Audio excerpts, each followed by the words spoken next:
کہہ رہی ہیں کہ کیا ہم پرامن احتجاج جو ہے مظاہرے ان میں شامل ہو سکتے ہیں؟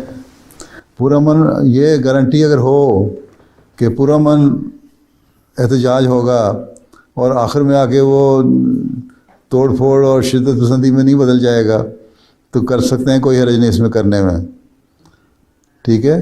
کشمیریوں کے حق میں بھی ایک دفعہ خلیفہ ثانی کے زمانے میں احتجاج ہوا تھا اس وقت، اور خلیفہ ثانی نے اس میں اجازت دی تھی، شامل ہو جاتے تھے۔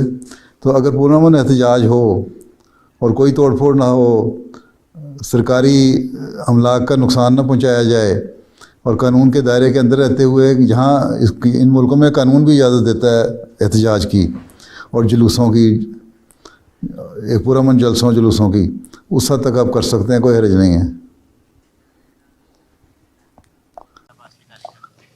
جزاکم اللہ۔